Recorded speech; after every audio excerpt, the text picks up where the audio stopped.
Selamat pagi, Assalamualaikum warahmatullahi wabarakatuh. Salam sejahtera, namo buddhaya, salam kebajikan.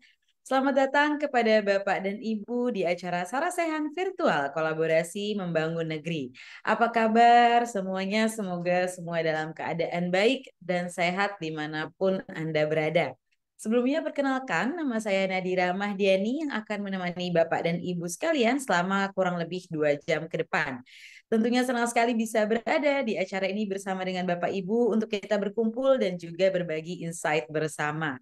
Sarasehan virtual kali ini akan membawakan tema Entrepreneurial Marketing menuju Kampus Merdeka, di mana acara ini merupakan kolaborasi antara Marklas Institute dan juga Lembaga Layanan Pendidikan Tinggi Wilayah 8 Bali dan NTB untuk menjadi forum diskusi informal untuk meningkatkan kualitas dan kompetensi perguruan tinggi di wilayah 8 Bali dan NTB. serta untuk meningkatkan kuantitas serta kualitas kerjasama khususnya dunia usaha dan dunia industri. Dan di sini kita juga akan membahas tantangan yang dihadapi oleh perguruan tinggi di Indonesia untuk mencetak mahasiswa agar memiliki semangat kewirausahaan dan juga profesionalisme. Dan sebelum kita mulai acara pada pagi hari ini, saya akan menyapa terlebih dahulu para narasumber yang akan menemani kita di pagi hari ini. Pertama, saya ucapkan selamat datang kepada Bapak I Gusti Lanang Bagus Eratodi selaku Kepala L2 Dikti Wilayah 8 Bali dan NTB. Selamat datang Pak Bagus. Selamat pagi, Selamat pagi Bapak. Apa kabarnya Pak? Sehat? ya sehat. Sehat. Baik, terima Nampaknya kasih. narasumbernya juga ada di Jakarta ini. Kemarin bertemu beliau, cuman sepintas saja. Oh, oh baik. Kantor Reality 4. Oh baik, baik, baik. Oke, baik. Terima kasih banyak Pak Bagus. Dan Oke, nanti kita akan sama-sama. mendengarkan sambutan dari Pak Bagus ya.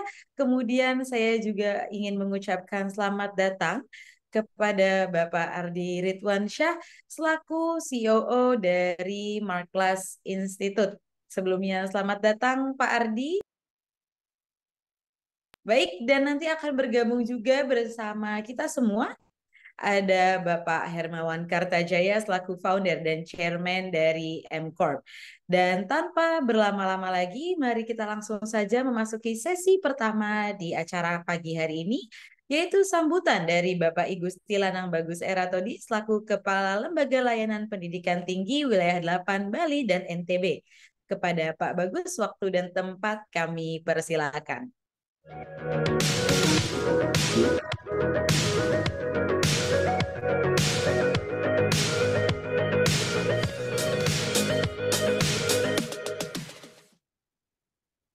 Ya, izin, mudah-mudahan suara saya sudah jelas.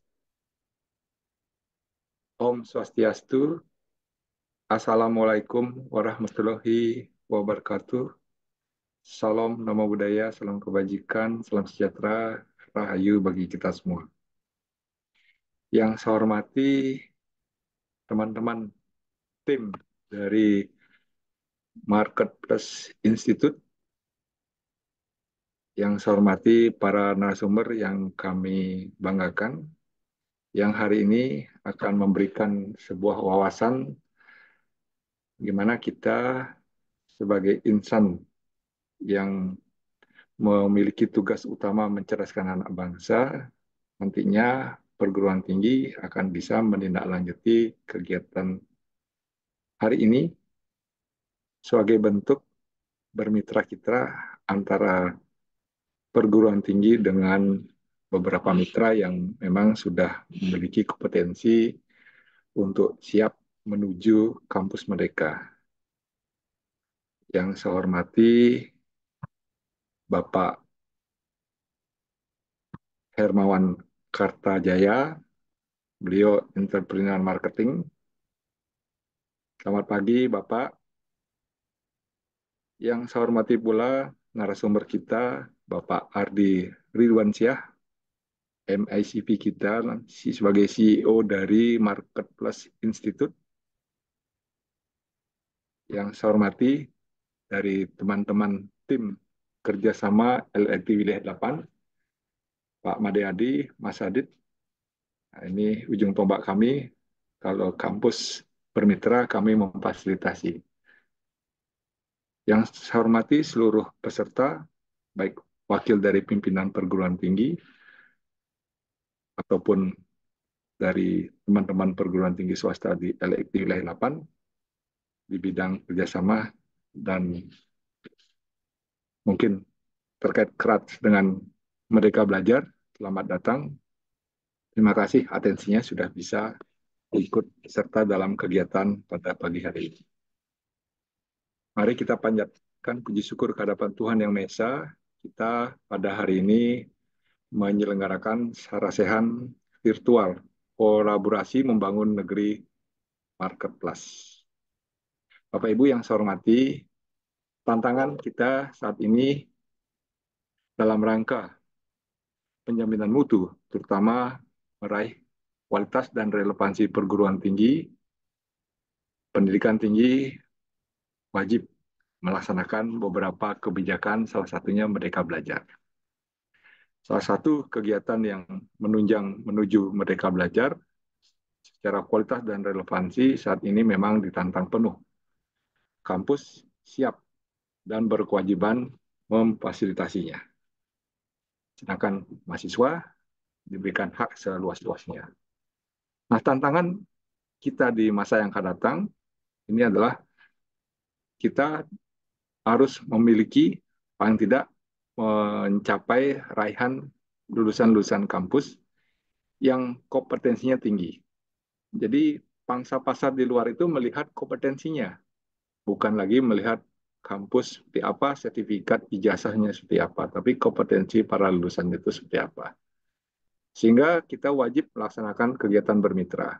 Nah, tolok ukur Bapak Ibu yang saya hormati, dalam kerja dan kerja sebuah perguruan tinggi, kita sudah diikat oleh perjanjian kerja yang kita sebut sebagai indikator kinerja.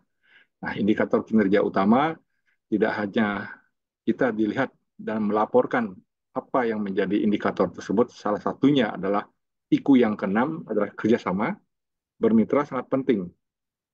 Ya, dalam kegiatan pembelajaran, mahasiswa akan eksis dalam 8 flagship Merdeka Belajar, ada 3 semester yang diberikan hak untuk mahasiswa itu dijalankan dengan baik, karena dengan mitra ada wadah tempat di luar sana, mahasiswa tersebut melaksanakan kegiatan Merdeka Belajar. Nah, salah satu hari ini entrepreneur marketing adalah sebuah target capaian untuk kegiatan flagship Merdeka Belajar yang pertama, yaitu target kewirausahaan. Sehingga harapannya nanti lulusan mahasiswa kita itu terserap dengan baik. Dan poin yang kedua, mahasiswa sudah diyakini dalam proses perkuliahan itu telah mendapatkan wawasan yang seluas-luasnya. Sehingga kami menganggap penting kegiatan hari ini. Tugas utama elektif wilayah 8 itu adalah memfasilitasi mutu pendidikan tinggi, di mana salah satu fungsi yang harus kita jalani adalah menjalin, memfasilitasi mitra.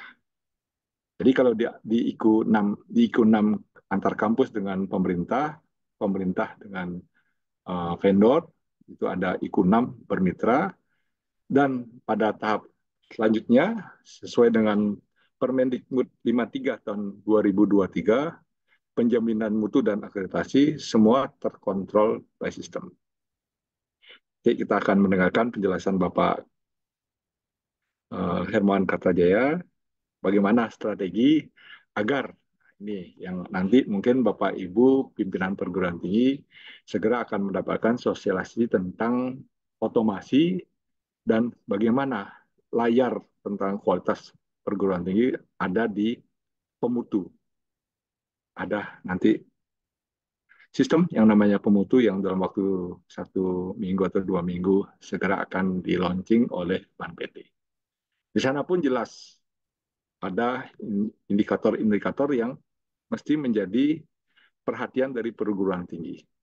Sehingga akreditasi terpantau dengan baik. Jangan sampai mahasiswa mengalami penurunan karena kita hanya berpikir tentang meraih mahasiswa tanpa berpikir kompetensi-kompetensi yang lahir dari perguruan tinggi Bapak Ibu. Begitu juga keterlibatan dosen terhadap dunia industri, keterlibatan dunia industri terhadap kampus dengan profesi mengajar di kampus, dan mahasiswa pun aktif melaksanakan penelitian-penelitian yang berkolaborasi sehingga terjalin hubungan mesra antara dunia pendidikan dan dunia penelitian dengan dunia lapangan pekerjaan dan dunia lain. Dunia kebutuhan lapangan pekerjaan. Nah, ini salah satu support kita kenapa kegiatan hari ini benar-benar menjadi hal yang penting untuk kita jalankan. Mudah-mudahan apa yang kita laksanakan pada hari ini semakin membuka pikiran kita, tidak hanya berpikir dari segi kuantitas, tapi kualitas dari kegiatan pembelajaran kita akan benar-benar terarah, karena dalam poin yang penting nantinya, yang seperti kita ketahui Bapak Ibu yang saya hormati, Indonesia salah satu perguruan tinggi yang tingkat daya saingnya, artinya lulusan itu berpikir 64% berpikir untuk mencari lapangan pekerjaan. Mestinya terbalik. Lahir dari sebuah perguruan tinggi berpikir kreatif untuk bisa berwirausaha, paling tidak menciptakan lapangan pekerjaan sesuai dengan harapan kita di masa yang akan datang. Bonus demografi kita semakin kuat dan semakin banyak lapangan pekerjaan yang selama ini dibutuhkan by system. Dengan perubahan era Society 5.0 itu layaknya perguruan tinggi siap melahirkan dan mencerdaskan anak bangsa secara berkelanjutan dengan entrepreneurship marketing yang baik, dan lahirnya para kewirausahaan yang nantinya menciptakan lapangan pekerjaan sendiri, bukan sebagai pelaku pencari kerja. Demikian mungkin yang bisa saya sampaikan. Kami LKT Wilayah 8 senantiasa siap menerima dan memfasilitasi segala bentuk kemitraan kita dalam rangka menuju kampus merdeka, menuju pemanfaatan bonus demografi kita, sehingga di tahun 2045 kita nanti Indonesia meraih Indonesia Emas. Demikian, selamat pagi Bapak Ibu yang saya hormati, selamat mengikuti kegiatan Sarasehan secara virtual ini. Semoga kolaborasi ini bisa membangun negeri untuk kejayaan dan Indonesia Emas di tahun 2045. Selamat pagi, selamat mengikuti kegiatan. Saya tutup dengan Om Santi Santi Santi Om. Wassalamualaikum warahmatullahi wabarakatuh. Salam namo budaya, salam sejahtera, sehat selalu untuk semua. Terima kasih Bapak Hermawan. Kemarin kita kelihatannya satu ruangan Bapak saat menerima Mas Menteri, tapi karena mungkin sama-sama saling sibuk dengan apa namanya komunikasi para pimpinan kita di Kemendikbudristek, sehingga tidak sempat ngobrol panjang dengan Bapak. Ya, terima kasih. Waktu kembali ke MC Mbak Nadira. Terima kasih. Selamat pagi. Baik, terima kasih banyak kepada Pak Bagus atas sambutannya yang secara resmi membuka acara kita pada hari ini. Dan selanjutnya kita akan mendengarkan pemaparan tentang entrepreneurial marketing oleh Bapak Hermawan Kartajaya selaku founder dan chairman dari M Corp. Kepada Bapak Hermawan Kartajaya, waktu dan tempat kami persilakan.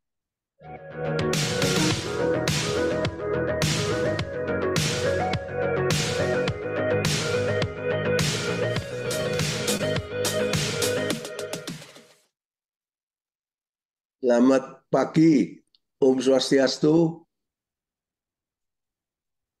Assalamualaikum warahmatullahi wabarakatuh. Saya melihat ini Ibu Wilia langsung ya. Jadi Ibu Wilia ini teman saya dari Unhi, Bali. Siapa lagi nih yang saya lihat ini? Belum kelihatan yang lain, maaf. Kemarin memang saya hadir di offline di LL Dikti 4 ya. Jawa Barat, Banten, di mana Mas Menteri datang sendiri dan juga Dirjen Pak Nizam.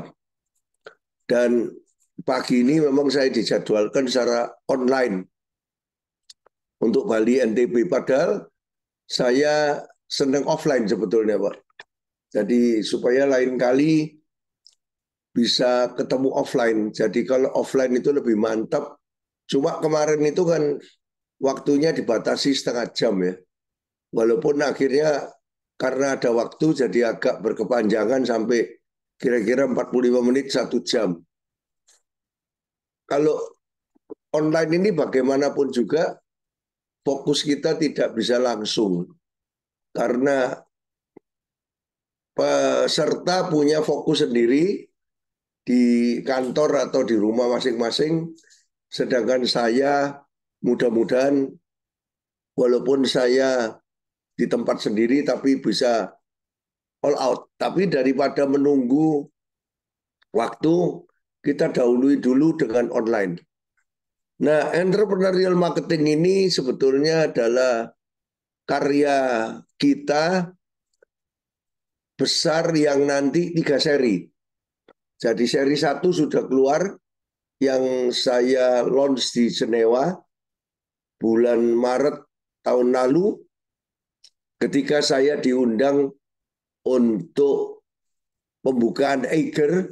Eiger itu adalah outdoor brand kita yang nasional, tapi Mount Eiger itu sendiri adalah nama dari Swiss. Sehingga ketika pandemi penjualannya naik 3 kali. Nah itu pandemi naik 3 kali. Nah itu bukan main-main, bukan kebetulan, tapi memang dengan strategi marketing yang luar biasa. Kebetulan kami membantu Eiger sudah lama training, riset, dan sedikit consulting. Caranya adalah memindahkan banyak outlet yang ada di dalam mall keluar mall. Dan kebetulan pada waktu itu orang outdoor semua, sehingga naik 3 kali. Kemudian pemiliknya Pak Roni yang dikeluarkan dari sekolah SMA Penabur di Jakarta. SMA Penabur ini sekolah Katolik yang ketat dulu. Karena nakal suka berantem di sekolah di situ. Akhirnya dikeluarin karena berantem itu tadi. Sekarang sukses bukan main di Bandung. Tanya sama saya, Pak Hermawan, kira-kira apa yang harus saya lakukan kalau saya untung 3 kali ini? Waduh, kalau saya gitu ya, aku guyon aja, enggak pakai riset. Kalau saya ya langsung aja buka di Swiss supaya brand Anda itu otentik. Jadi kalau di marketing itu brand itu kan segalanya. Yang nomor 2 produk, yang nomor 3 customer. Brand, produk, customer. Brand, produk, customer. Kalau produk kita bagus, customer kita yang ditembak itu tepat,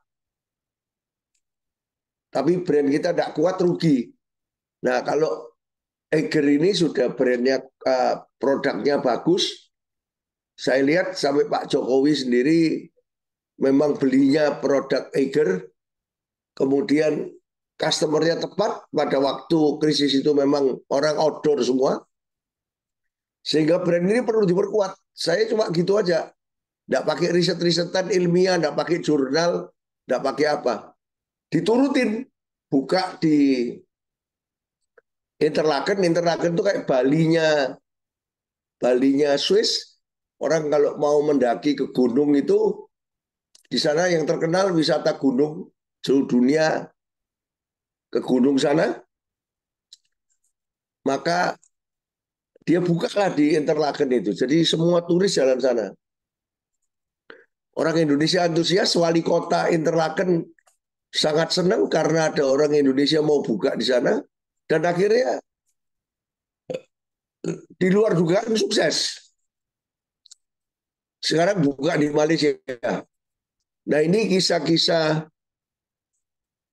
bagaimana seorang yang tidak lulus sekolah, tapi karena punya jiwa entrepreneurship yang sangat bagus, dan marketingnya ada, dia hire para marketing profesional, dicampur dengan entrepreneurship-nya dia, entrepreneurial marketing, maka Eiger itu semakin sukses sekarang. Saya mendengar bahwa akan dibuka di Malaysia sebentar lagi. Jadi yang tadinya brand itu cuma di dalam negeri, sekarang malah ke luar negeri. Itu tidak gampang dilakukan oleh semua orang. Kalau dengar ceritanya gampang. Cerita Binus kemarin saya ceritakan. Bina Nusantara itu sebuah cerita kampus yang berhasil dikelola dengan entrepreneurial marketing. Mulai dari kursus komputer, akhirnya berubahlah menjadi universitas yang tangguh. Saya mengatakan ini bukan karena saya ada hubungan sama Bina Nusantara, tidak ada sama sekali. Tapi saya kenal pendirinya, ketua yayasannya saya kenal, dan kalau di bisnis memang luar biasa ya. Sekolah bisnis MBA yang diakui oleh Amerika itu pertama kali itu UGM, Universitas Gadjah Mada. Yang kedua UGM. Baru nomor 3 SBM ITB yang kita punya kerjasama dengan Sekolah Bisnis Manajemen ITB. Makplus ini sudah 8 angkatan, punya SMEMBA, Strategic Marketing IMBA, Sabtu Minggu sekolah di tempat kami sini, di Kokas ini. Kita punya Philip Kotler Center, Philip Kotler Theater Class, 8 angkatan sudah tiap tahun. Dan angkatan ke-8 ini yang dimulai Januari ini barusan Wamenkominfo ngasih speech. Biasanya kuliah perdananya saya tapi barusan ini saya serahkan Wamenkominfo. Di Philip Kotler Theater Class kaget ya. Beliau kaget lihat 63 orang mahasiswa S2 yang fee-nya 160 juta. 3 semester. Nah, jadi nilai tambah kita itu Makpres ada di situ tuh kira-kira 60 jutaan. Karena yang program biasa 100 jutaan. Kita sengaja taruh paling mahal di Indonesia. Barangkali yang lain, maaf 159, kita 160 juta dan paling banyak. 63 bukan paling banyak di mana saja, tetapi paling banyak di antara kontribusi MBA ITB tahun ini. Tahun lalu agak berantakan karena ada konflik intern antara rektorat dan SBM ITB. Sekarang kayaknya sudah lebih tenang.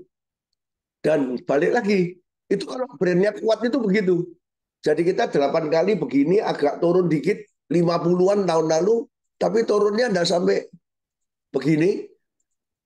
50-an sekarang balik lagi 63 dan total 270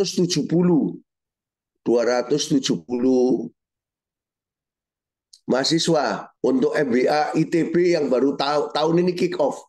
Kita nyumbang 63. Jadi 63 itu sudah dihitung-hitung terbesar dari seluruhnya. Jadi kita juga membuktikan bahwa di dunia pendidikan kita ini izinnya kursus, izinnya vokasi, bukan izinnya Pak Nizam. Tapi karena kita tahu kita tidak mau ke degree, ya kita memperkuat degree-degree. Jadi SBM ITB, kita mulai dengan UGM juga tahun ini, DBA. Jadi saya mulai DBA, juga kuliahnya di kita, di Jakarta, tapi ijazahnya UGM. Nah, kalau kembali ke cerita BINUS, BINUS itu memang harus diakui. Saya tahu sendiri karena satu bidang bisnis itu memang sekolah itu dikelola dengan entrepreneurship, family entrepreneurship. Makanya saya selalu bilang family company, family bisnis, swasta dan sebagainya, yayasan yang dikuasai family. Belum tentu jelek. Orang bilang perusahaan family itu jelek. Enggak. Family itu kalau diurus dengan baik bisa lebih cepat mengambil keputusan. Sedangkan yayasan yang isinya banyak orang itu kadang-kadang agak susah. Apalagi kalau pendirinya sudah tidak ada gitu. Nah, kalau PTN ya lebih repot lagi karena ada birokrasinya dan sebagainya kan. Tetapi PTN itu sudah dipercaya namanya oleh masyarakat. Sehingga Prof. Nizam itu, Dirjen itu, saya kebetulan di Dewan Pendidikan Tinggi, Advisory Board untuk Ristek Dikti. Jadi saya kenal Pak Nizam sudah lama, beliau selalu bilang, brandnya PTN itu kan sudah kuat. Tinggal sekarang yang penting produknya ini harus diinovasi terus dan sasaran segmennya ini mesti diperkuat. Mesti diperpaskan antara produk sama customer. Brandnya udah kuat karena PTN. Jadi kalau PTN itu sudah dikasih brand kuat sama pemerintah. Nah, sedangkan kalau PTS setengah mati membangun sendiri. Walaupun sudah diakui dapat A, B, apa dan sebagainya. Padahal untuk mengakui A itu setengah mati untuk diakui A. Kalau kita di Makpres nggak usah diakui siapa-siapa karena kita memang tidak berada di degree, kita ada di vokasi sebetulnya. Jadi pendaftaran kita sama Dirjen Vokasi. Nah, tapi kita co-branding dengan yang kuat. Nah, jadi hari ini saya mau men-share mengenai beberapa buku saya, bukan mau sombong, enggak apa-apa. Buat saya enggak perlu, sudah. Karena saya mengekspor pengetahuan dari Indonesia ke luar negeri. Kalau saya ini muridnya Profesor Philip Kotler itu mbahnya marketing dunia, the father of modern marketing, yang umurnya 93. Saya 76, makanya pakai topi Top Gun supaya kelihatan agak agak tidak kelihatan tua. Dan di film Top Gun itu Anda lihat bahwa pilot itu lebih penting daripada aircraft. Walaupun aircraftnya ketinggalan, tapi pilotnya itu paling penting untuk memenangkan persaingan. Jadi saya ingin bilang bahwa teknologi lebih penting dari manusia, lebih penting daripada teknologi. Jadi jangan takut. Jangan pakai alasan teknologi terus untuk kalah sama universitas lain. Oh, BINUS banyak duitnya lah. Dulu ya enggak punya duit BINUS itu. Dulu enggak punya duit. Ngumpulkan dari kursus-kursus, punya duit, teknologinya memang bagus, tapi lebih bagus lagi manusianya. Jadi human with technology will win over woman without technology. Jadi kalau teknologi itu jangan enggak diambil, harus diambil. Tapi yang penting tetap orangnya. Kalau universitas kita itu hanya tergantung teknologi, nggak bisa. Itu namanya Pandawa, Universitas Pandawa. Coba masuk itu dulu, Pandawa sama Punokawan. Ini kalau orang Jawa kan pakai Pandawa sama Punokawan. Maaf, kalau di Bali hampir sama. Di sini kita lihat Bagong itu simbol creativity, Petruk itu innovation, entrepreneur itu adalah Gareng, leader itu Semar. Jadi ini cerita khayal dari Indonesia asli, di mana good spirit seperti Nakulo Sadewo yang merupakan kembaran simbol productivity, kemudian Arjuna simbol improvement, professionalism simbol daripada Bimo, Yudhistira ini kakaknya 4 orang ini adalah manajernya. Nah, PIPM ini bisa diganti mesin. Gampang sekali diganti mesin. AI dan sebagainya itu lebih produktif, lebih profesional dari manusia. Tetapi kalau creativity, innovation, entrepreneurship, leadership yang namanya SIAL itu tidak bisa diganti. Nah, kalau saya mengatakan universitas kita semua ini harus ada teknologi, lah ya iya, supaya produktivitinya semakin meningkat. Jadi kalau administrasi, kenapa kok tidak diserahkan teknologi aja daripada orangnya banyak? Lebih ada improvement productivity. Profesional, lebih profesional. Mesin itu lebih profesional. Cuma masalah kreativitinya, mau buka fakultas apa, mau segmen apa, mau pakai apa. Kalau diserahkan teknologi semua, komunikasi dan sebagainya, hancur. Kita tidak ada bedanya dengan influencer yang ada di sosmed itu. Masa kita universitas mau ikut-ikut influencer yang ada di sosmed? Kita belajar dari mereka, tetapi kita tidak perlu semuanya tergantung dari teknologi. Toh orang yang di sosmed itu memang harus diakui. Yang akhirnya menjadi followernya berapa itu memang orangnya kreatif. Bukan cuma karena teknologinya. Kalau dia ambil konsultan teknologi, belum tentu dia berhasil juga. Nah, saya juga main sosmed, tetapi saya merasa tidak perlu untuk bersaing dengan Deddy Corbuzier, katakanlah. Kita punya brand sendiri yang mempunyai positioning sendiri, PDB, positioning, differentiation branding. Diferensiasi saya adalah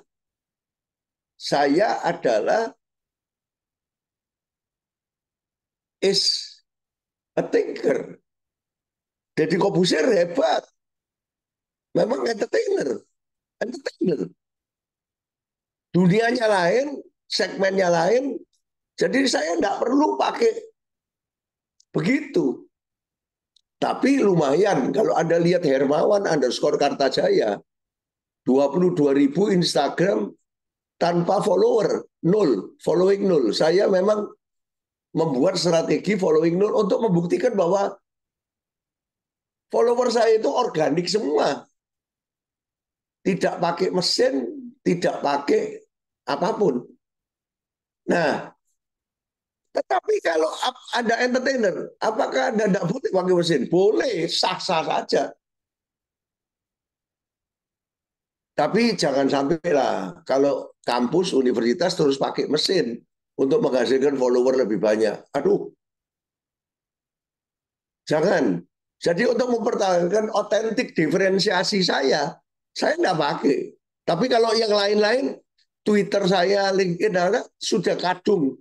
Sudah kadung ada followernya. Nggak enak nanti kita follow orang kemudian kita ini. LinkedIn rasanya masih nol. Itu sudah dulu. Ketika ikut-ikutan. Nah, jadi creativity, innovation, entrepreneurship, leadership yang asli Indonesia. Sebetulnya Anda tidak perlu tahu Punokawan itu apa juga tidak apa-apa. Kalau yang di NTB umpamanya tidak biasa dengan cerita wayang Jawa, Sunda, Bali, tidak apa-apa juga. Yang penting adalah zaman sekarang ini jangan sampai universitas ikut-ikutan. Satu, takut sama teknologi. Kedua, kalau sudah ada teknologi, manusianya, dosennya, pimpinannya itu tidak mau kreatif lagi, tidak inovatif lagi, tidak entrepreneur, tidak leader. Sial itu bahasa Prancisnya langit. If you want to reach the sky, you have to be sial. You have to be human. Salah kalau kita bilang if you want to reach the sky, we must have mesin. Loh iya, mesin harus kayak di film Top Gun, Maverick. Itu ketika Tom Cruise gurunya ini diingatkan sama muridnya, kamu dulu kan ngajar di Top Gun 1,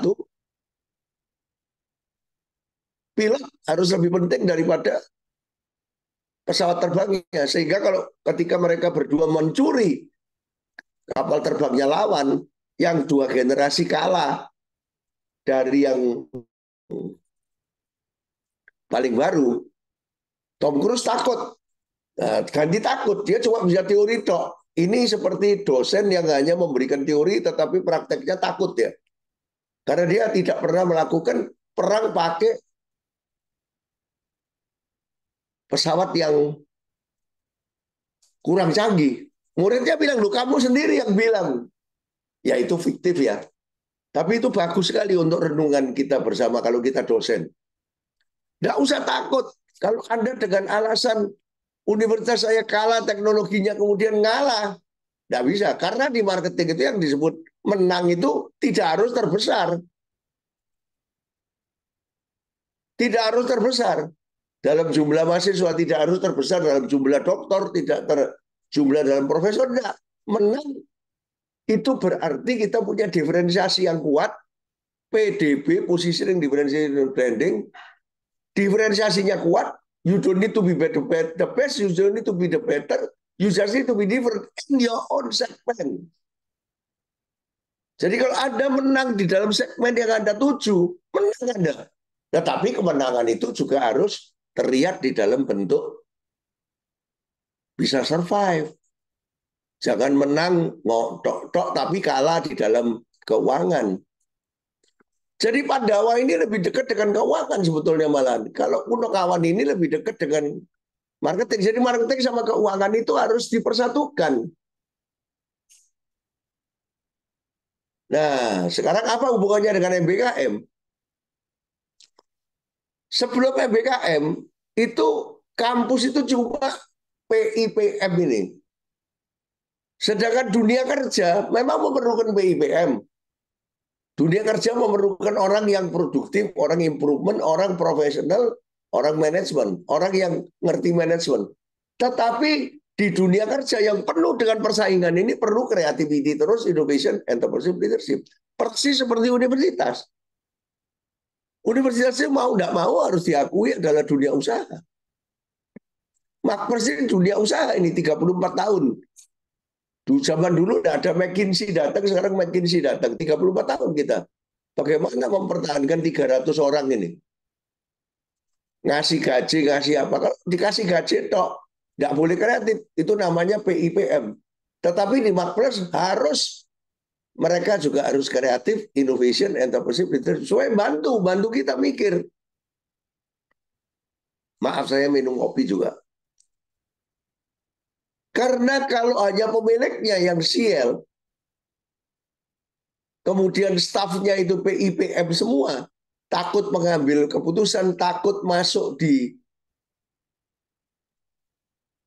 ide baru. Kreatif itu ide baru, innovation itu sudah dicoba, entrepreneurship itu gede-gedean, leadership itu dikendalikan untuk yang baik-baik. Apalagi kalau dunia pendidikan kampus. Jadi entrepreneur itu tidak semuanya baik. Mafia itu juga entrepreneur. Dia juga oportunis, dia juga risk taking, dan dia juga networknya banyak. Jadi 3 syarat entrepreneur itu adalah: satu, oportunis, bisa melihat opportunity. Kemudian kedua, berani ngambil risiko. Ketiga, bisa bernetwork dan berkolaborasi dengan siapapun. Dengan musuh juga bisa. Tapi harus dikendalikan oleh leader.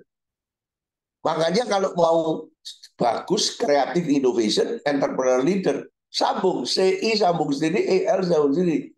Jadi ide baru harus dicoba kecil-kecilan. Itu namanya creative innovation. Entrepreneur leader berarti di kampus ini memang harus ada orang yang berjiwa entrepreneur. Lebih banyak, lebih baik. Jangan rektornya tok. Lebih parah lagi kalau rektornya berjiwa peneliti. Jangan dong. Peneliti itu profesional. Peneliti itu adalah profesional. Profesional researcher. Tidak perlu jadi rektor, tidak perlu jadi dekan. Kenaikan pangkat dari manajemen itu sebetulnya harus dipisahkan dari kenaikan pangkat dari sial. Sial itu tidak perlu dipangkat, dihargai saja. Kepangkatan itu ada di bawah sini. Makanya kalau di IBM itu orang itu boleh mengambil jalur manajemen dari teknisi akhirnya jadi CEO, atau boleh jalur technician atau sales. Tapi technician yang betul-betul bisa jualan. Jualan itu perlu creativity. Kalau keadaan berubah, perlu ada fresh idea yang dicoba. Kemudian bisa risk taking, tetapi untuk kebaikan. Bukan jadi entrepreneur terus berdagang di dalam perusahaannya sendiri. Jadi maling ada di dalam itu. Fraud itu namanya. Entrepreneurial leader itu. Entrepreneur tanpa leadership. Maaf. Kalau entrepreneur leader itu seorang leader yang entrepreneur. Itu tidak hanya entrepreneur leader itu hanya di atas. Semua lapisan kalau bisa entrepreneur leader.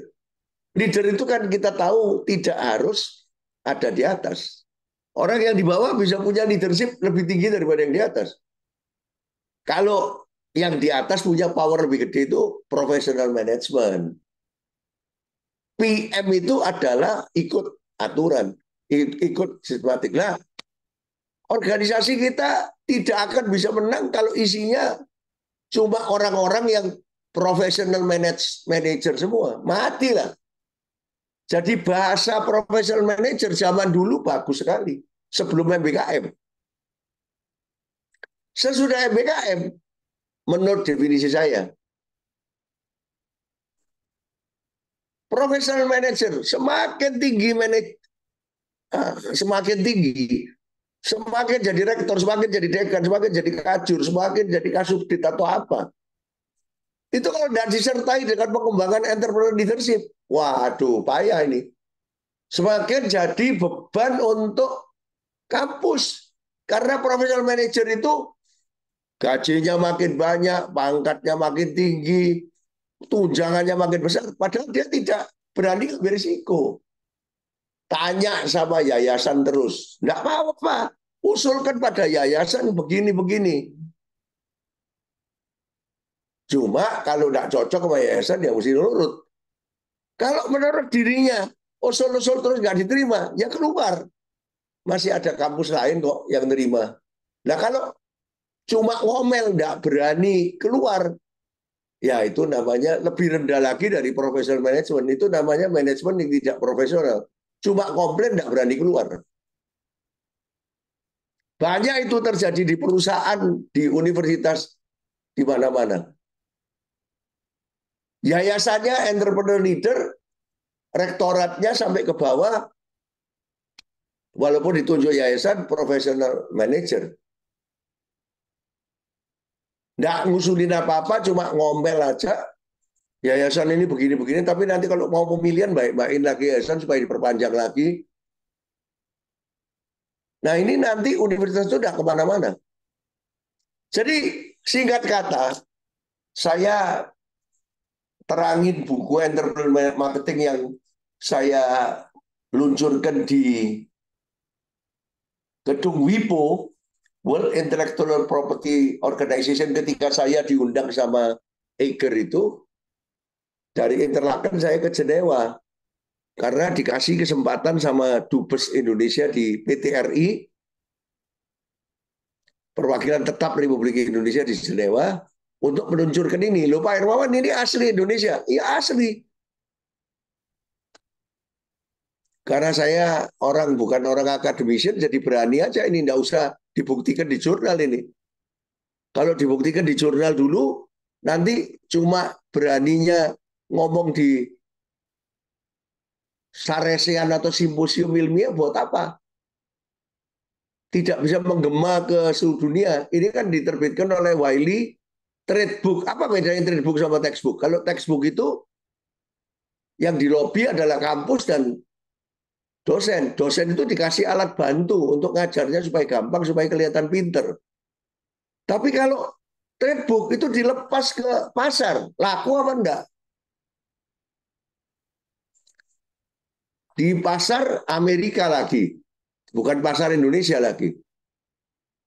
Jadi kita itu nulis buku pertama kali diterbitkan harus laku di Amerika. Dan kedua,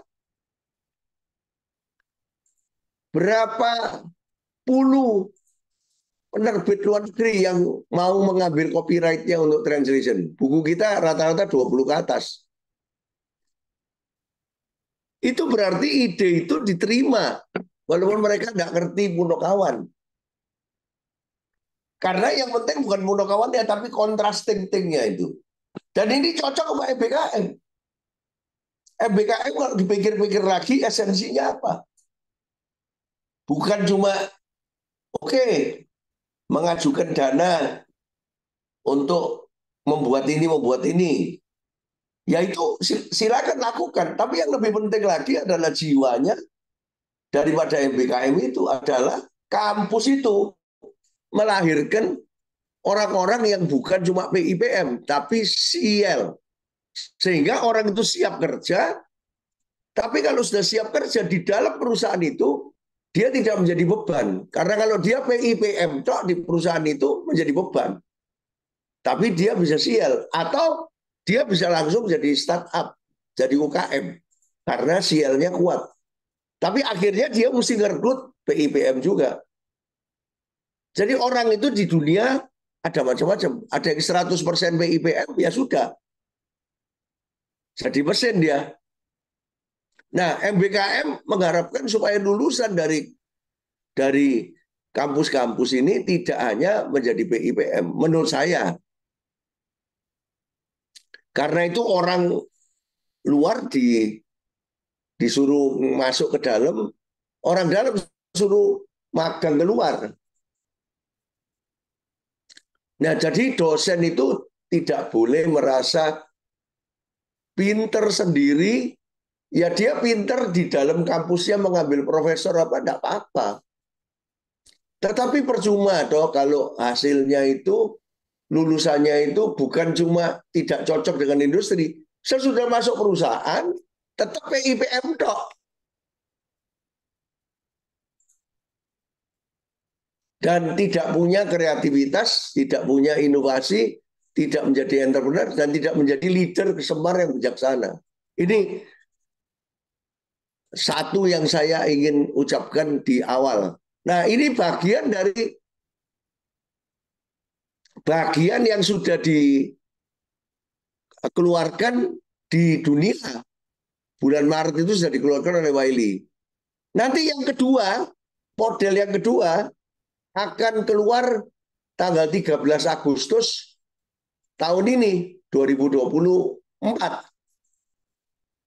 Jadi kalau model ini di dalam buku Entrepreneur Marketing ini kita satukan dalam model yang lebih konseptual, itu seperti begini. Ayo masukin Sial PIPM. Nah ini, jadi Sial itu lebih dekat dengan marketing, PIPM itu lebih dekat sama finance. Nah itu yang di bawah itu balance sheet, income statement, cash flow, market value. Kampus itu juga harus balance sheet-nya sehat. Harus produktif. Jangan sampai sudah jadi pimpinan tidak bisa baca balance sheet. Payah. Kampus walaupun aslinya dari rektornya dari hukum, dari apa, Anda sudah orang bisnis. Makanya kalau peneliti ya peneliti aja sebetulnya. Profesor, dokter, tidak perlu profesor, dokter untuk jadi rektor. Bahkan tidak perlu titel apapun. Tidak punya degree apapun, tidak apa-apa. Ketua yayasannya BINUS itu saya tidak tahu apakah profesor, mungkin dia S1 zaman dulu. Pemiliknya Eiger itu juga tidak lulus sekolah itu, dikeluarin dari SMA. Nah, di Indonesia itu ada tradisi, para profesor ini pada berebut menjadi rektor.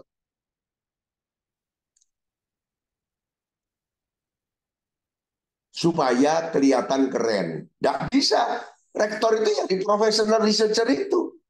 Kalau dia jadi rektor, harusnya pikirannya adalah seimbang.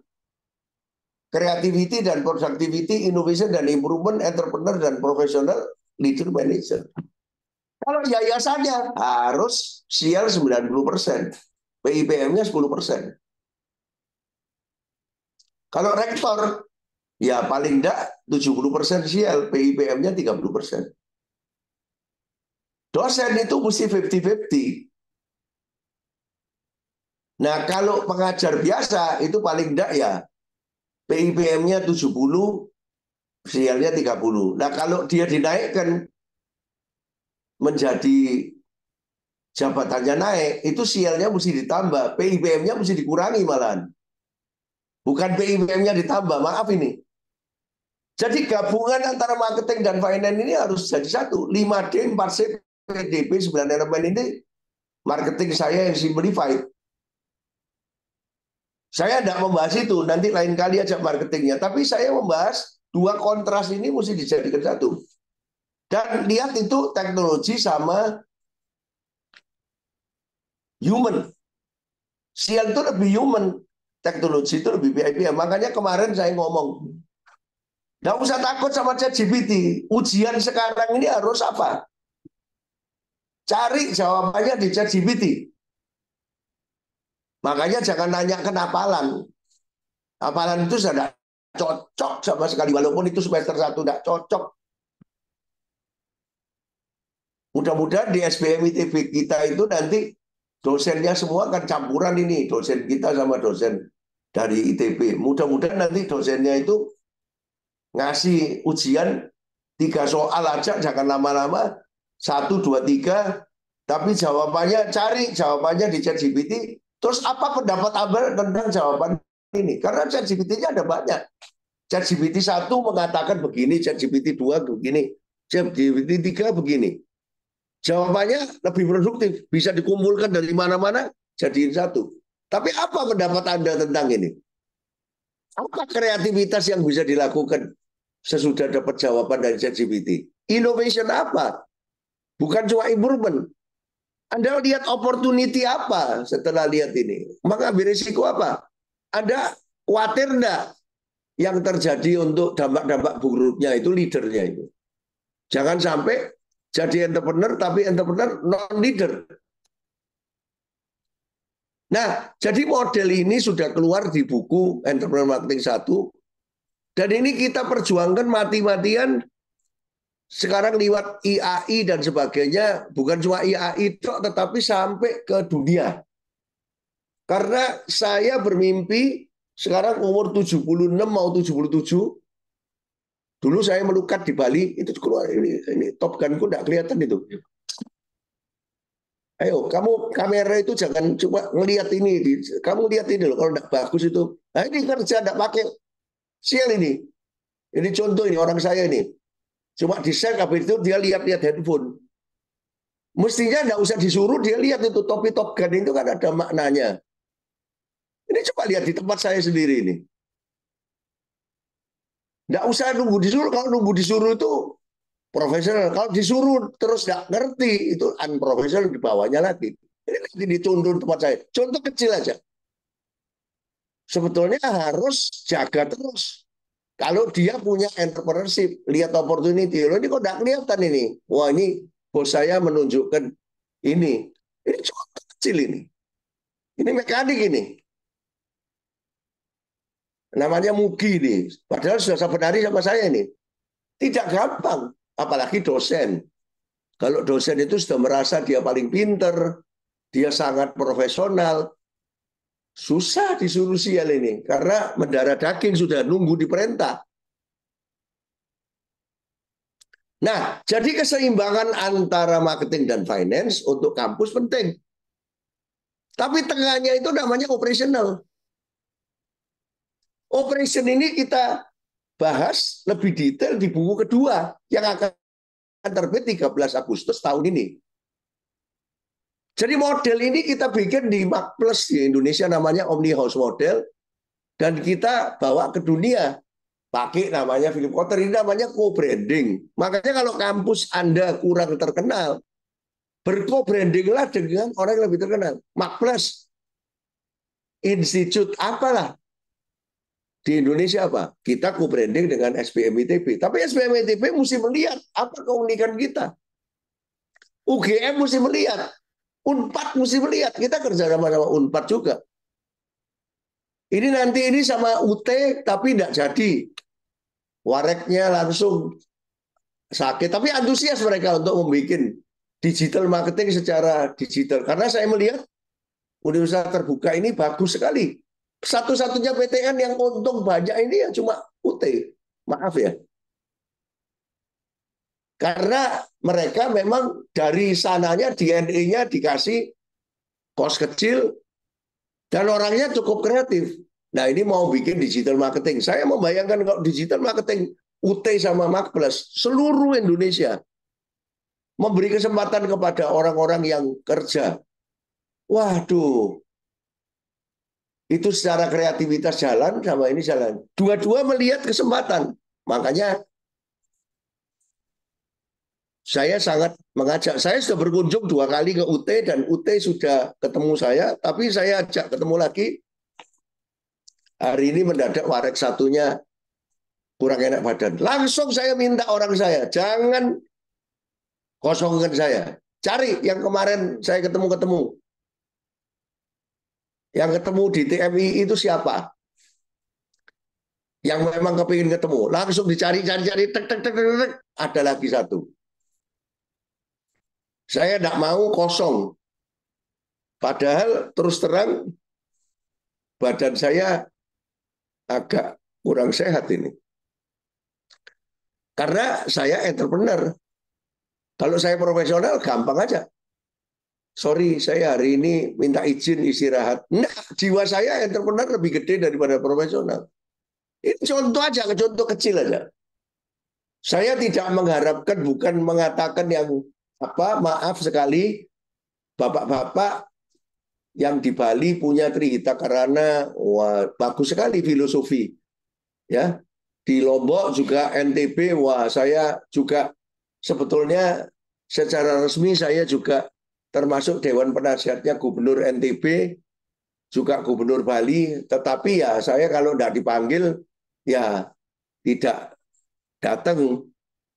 Kalau dipanggil ya datang, free, saya free melakukan ini.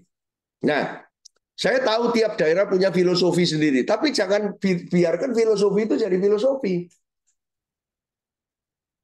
Etika yang kita cerita itu tatarannya di filosofi. Tapi bagaimana membumikan etika ini menjadi behavior? Makanya Seven Habits itu bagus. Dulu ada buku Seven Habits itu. Percuma.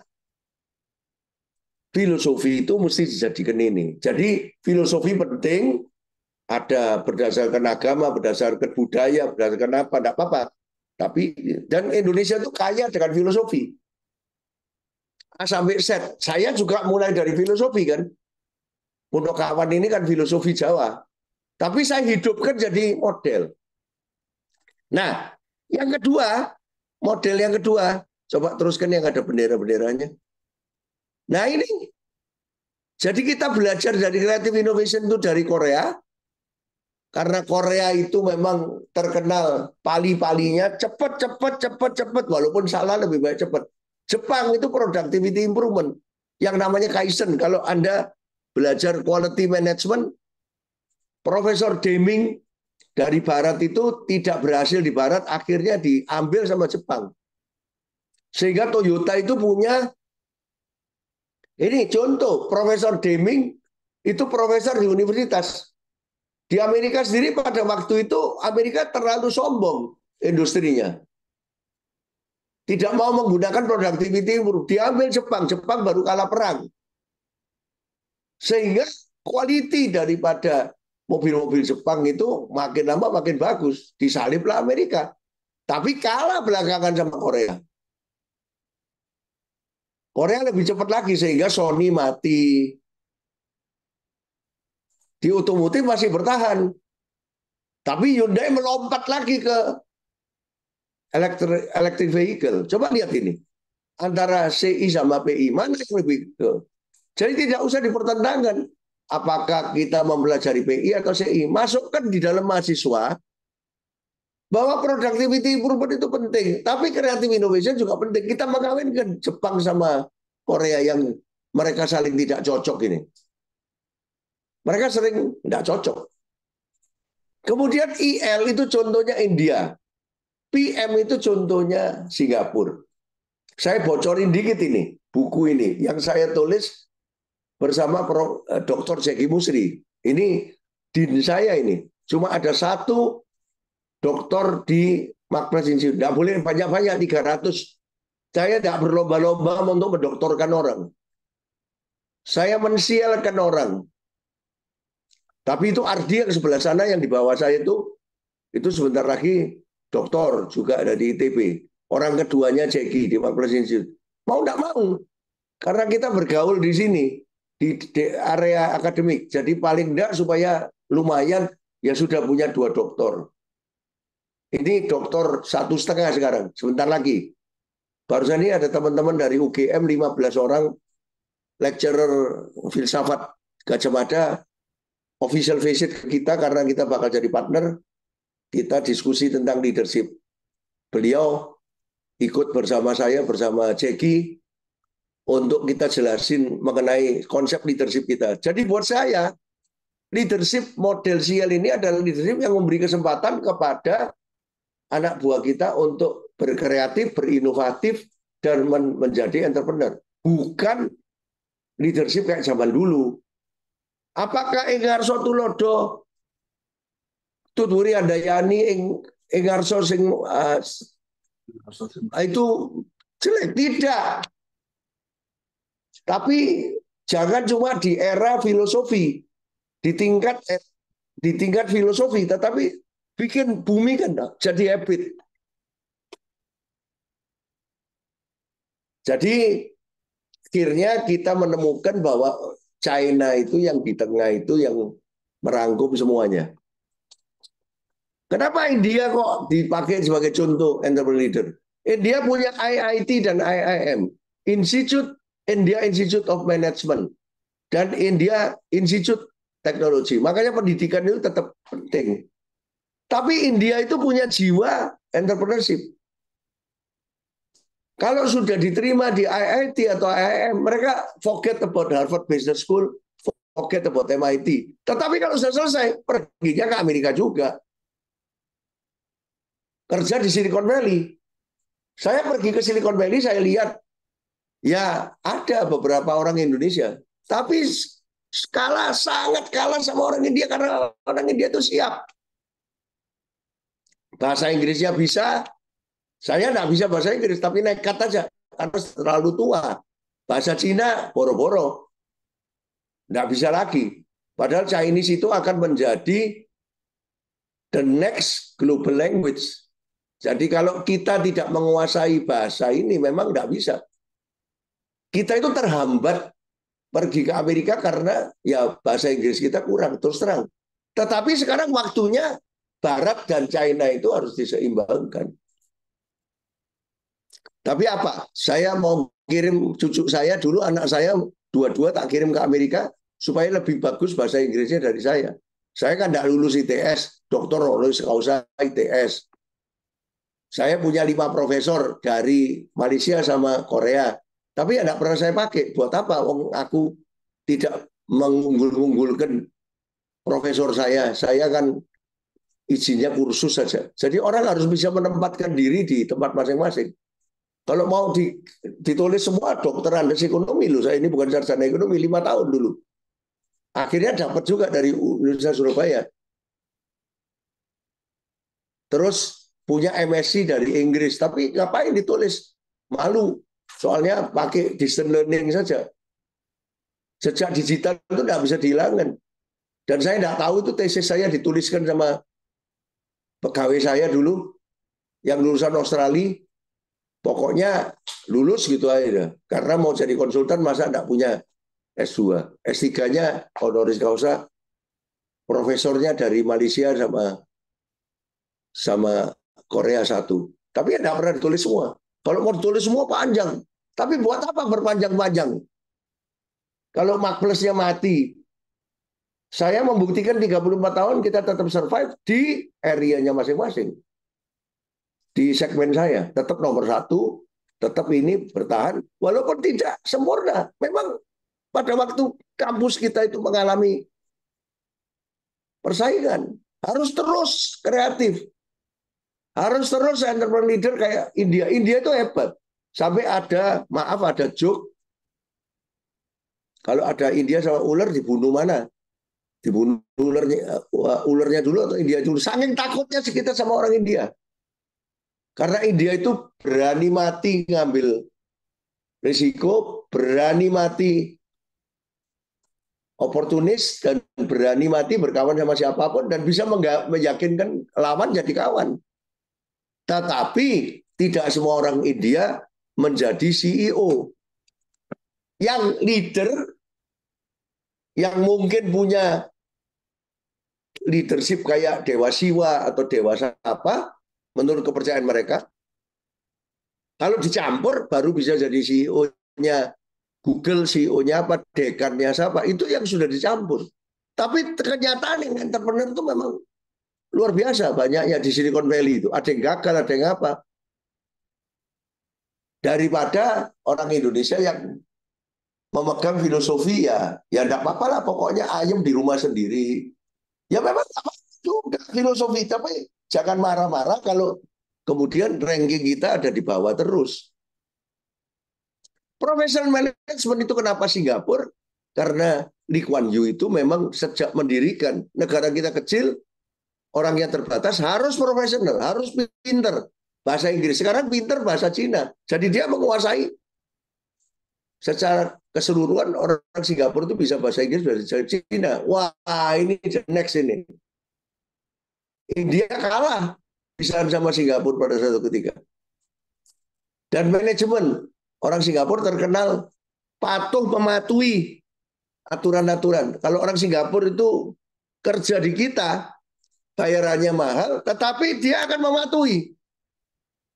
Profesional. Jam kerja ya kerja betul-betul, nggak ngelihat handphone. Nggak ada. Kalau kita kan jam sekian sampai jam sekian kerja, ngelihat handphone. Alasannya macam-macam. Alasan makanya saya tidak cocok kerja di everywhere, anywhere apa itu bukan untuk orang Indonesia itu. Orang Indonesia harus masuk. Kita itu cuma bagus filosofinya, maaf ini, habitnya itu tidak bagus. Banyak yang bagus tetapi tidak bagus. Nah, yang paling bisa mendapat manfaat dari semua operasional itu China. China itu banyak belajar dari mana-mana, diambil semua. Nah, makanya secara operasional itu paling penting. Jadi buku kita yang kedua itu membahas operation dan contoh-contohnya semua dari Asia itu. Contoh utama, contoh biasanya Barat. Makanya sekarang belum terbit sudah dipesan sama beberapa negara untuk diituin, untuk diambil. Jadi singkat kata, saya bukan cuma mau jualan buku, tapi menjual Indonesia keluar. Yang tidak berani dilakukan oleh, maaf, para akademisi di bidang marketing. Tidak berani. Saya karena bukan akademisi, saya meyakinkan Philip Kotler, meyakinkan publisher, dan berhasil. Dan buku saya semuanya, coba lihat buku saya semuanya.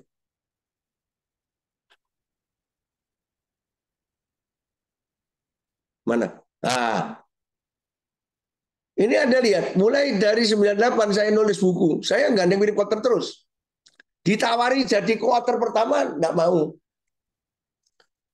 Enggak mau. Sebetulnya Philip Kotler sudah buku ketiga itu menawarkan ini enggak cocok, Hermawan, enggak fair.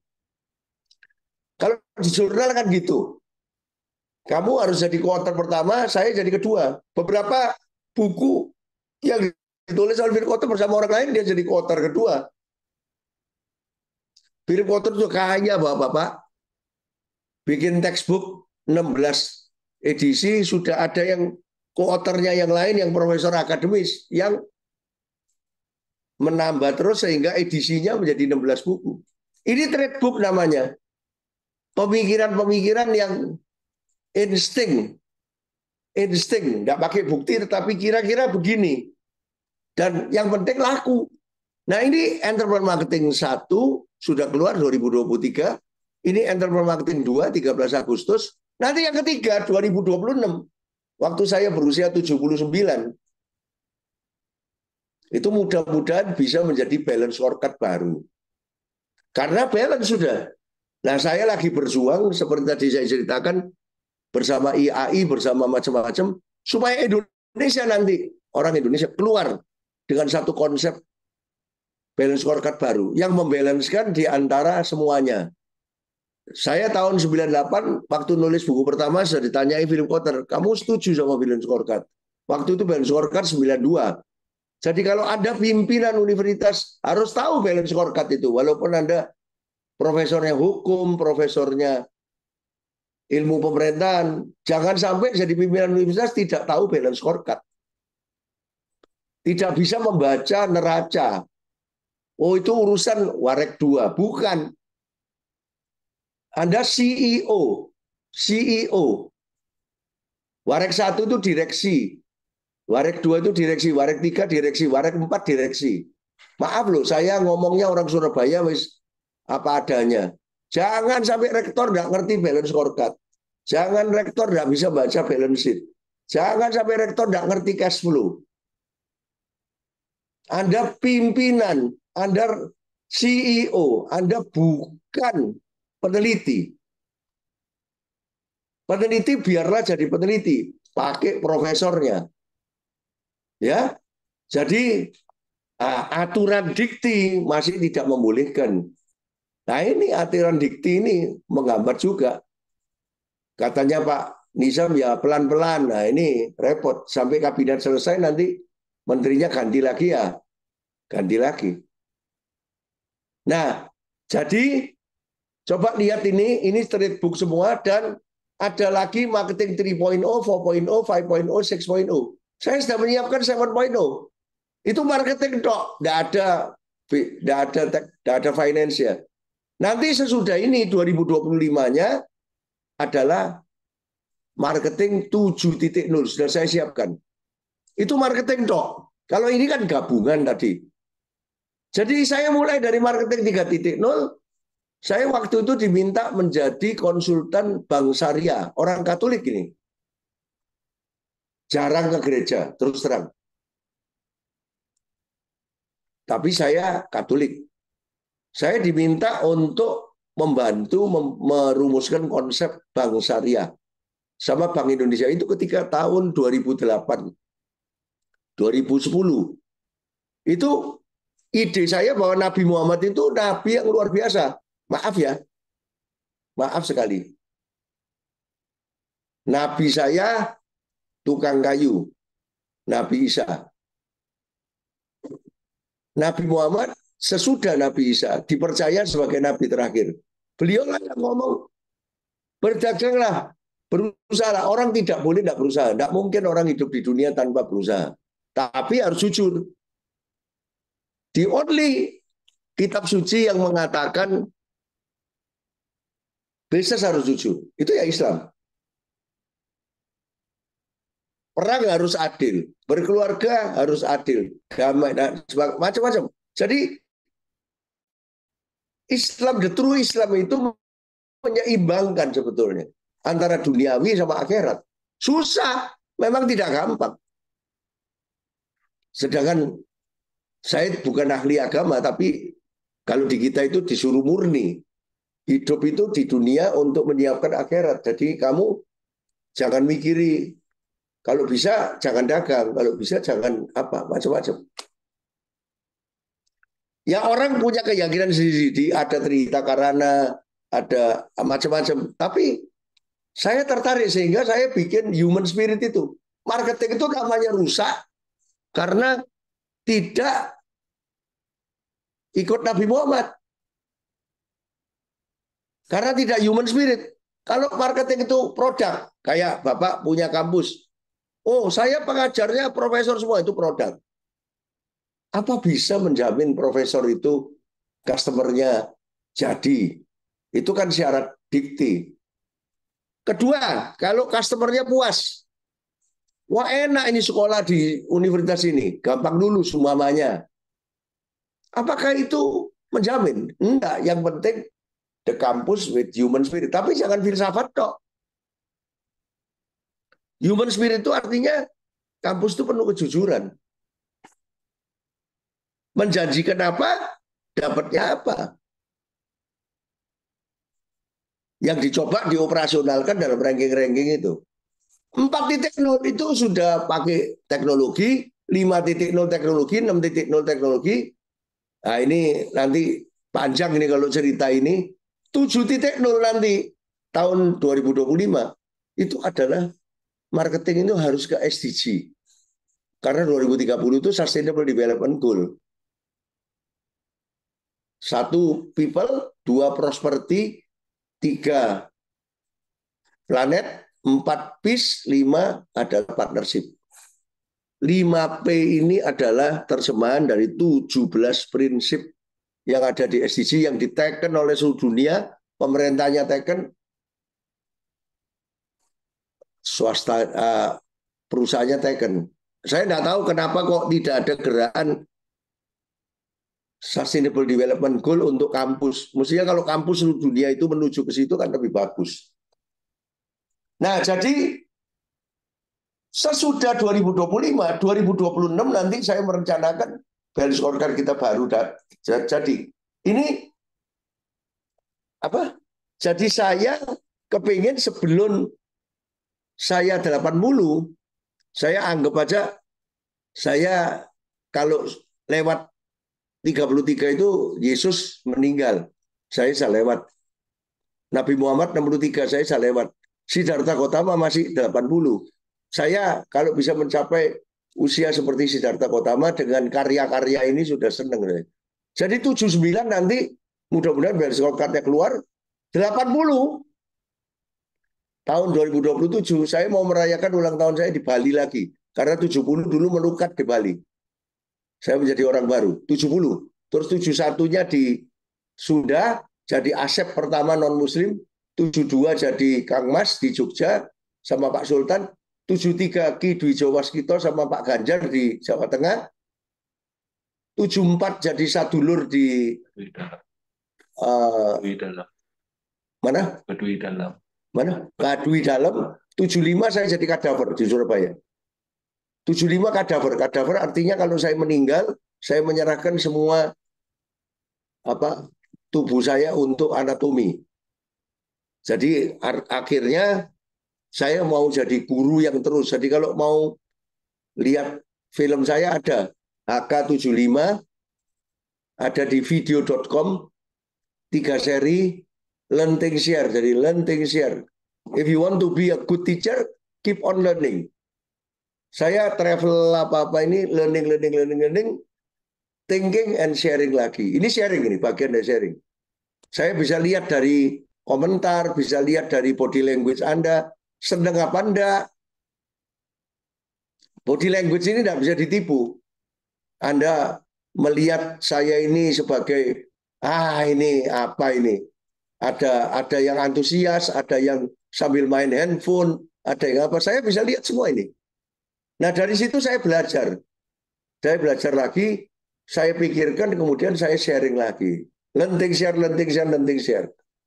Nah, ini semua trade book. Nanti pada waktu saya cita-citanya terakhir di Bali, waktu merayakan 80 tahun, melukat lagi, saya kepingin menerbitkan marketing 8.0. Itulah akhir perjalanan saya untuk berpikir mengekspor konsep Indonesia ke dunia. Tahun ini saya akan merayakan ulang tahun ke-77 di Kuala Lumpur. Tahun lalu 76 di Thailand. Tidur semalam di Wat Saket, di Temple.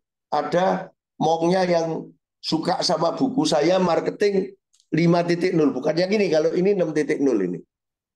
Kalau ini entrepreneur marketing. Ini yang buku-buku dua yang terbit tahun lalu. Dia lulusan Inggris jadi minta teken saya. Saya tidur di Wat Saket Temple. Tidak apa. Yang penting semua agama itu kan menuju ke humanity. Saya percaya pada humanity. Dan karena itu juga humanity. Islam itu juga rahmatan lil alamannya itu humanity. Hablum minallah, hablum minanas.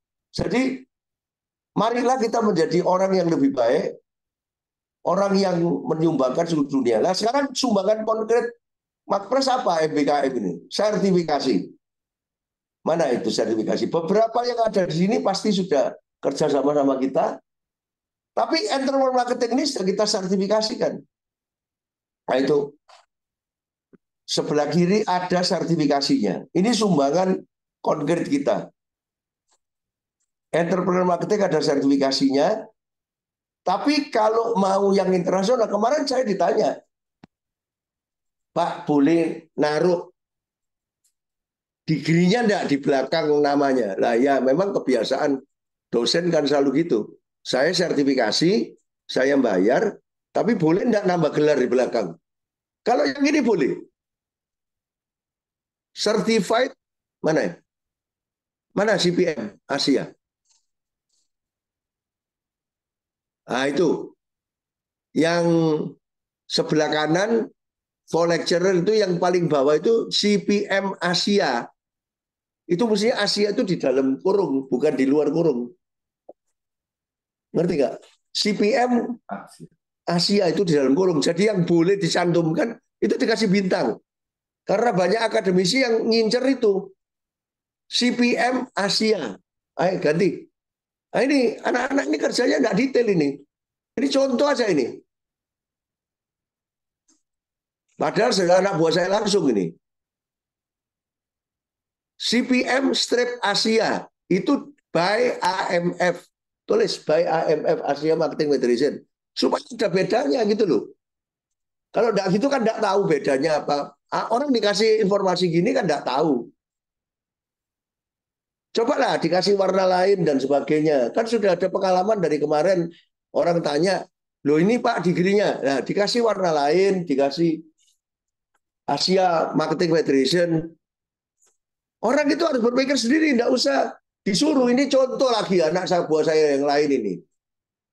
Ini Tinus ini. Yang sudah lama sama saya 30 tahun. Ya masa gini. Ini baru ini Mugi ini. Ini mekanik baru ini. Kumpul saya sabar hari. Coba lihat. Coba lihat ini. Itu yang kontrol itu Ardi itu di bawahnya. Itu juga salah juga tidak dilihat itu. Padahal sebentar lagi dokter itu. Nunggu instruksi semua. Ini contoh aja bahwa saya tidak sempurna. Ini yang boleh dicantumkan di dirinya itu dikasih bintang, bintangnya di belakang. Itu dikasih bintang, bintangnya dikasih keterangan. Itu degree bisa dicantumkan di belakang. Nah, kalau yang lain, maaf, yang BNSP ya ada 3. Ini juga dikasih warna lain, mestinya BNSP ini. Supaya orang itu lihat itu jelas gitu loh. Nah, jadi jangan nunggu disuruh. Itu Ardi itu bakal dokter. Tinus ini 30 tahun. Coba pikir ini. Pikir. Tidak mudah membuat suatu organisasi itu menjadi sial dengan sendirinya. Biasanya mau seenaknya, tidak. Itu juga, CDMS itu juga. Bisa gelar, Pak. Gelar. Ya. Itu dari mana? Satunya dari IMF, satunya dari mana itu? Indonesia. Indonesia. Nah, ternyata ada 2. Saya tidak tahu ini. Nah, itu jadi 2 itu bisa iTrain Asia. Itu CDMS. Nah, dikasih tanda bahwa yang warna itu gimana, yang warna ini gimana. Ini saya kasih contoh nih. Bahwa orang-orang saya ngoceh terus sebenarnya tidak melakukan sendiri, nunggu perintah, nunggu dicari kesalahannya. Kalau sudah kesalahan itu sebetulnya tidak profesional dan tidak entrepreneurial. Nah, jadi Bapak-bapak, saya maaf sekali mengatakan ini semua sambil menunjukkan praktek-praktek di tempat saya juga tidak gampang. Apalagi di universitas, saya tahu culture universitas itu lebih susah lagi. Karena dosennya semua bergelar, apalagi kalau gelarnya sudah makin lama makin tinggi, tidak bisa ditegur. Kalau saya tidak peduli, aku mau gelar apapun tak tegur, ini punya saya kok. Punya saya tidak cocok sama saya, silakan keluar gitu aja. Kalau di universitas kan tidak gitu, tidak bisa kayak gitu. Tapi di BINUS saya lihat, walaupun tidak begitu, tapi diatur seperti perusahaan itu. Corporation itu saya lihat dari luar.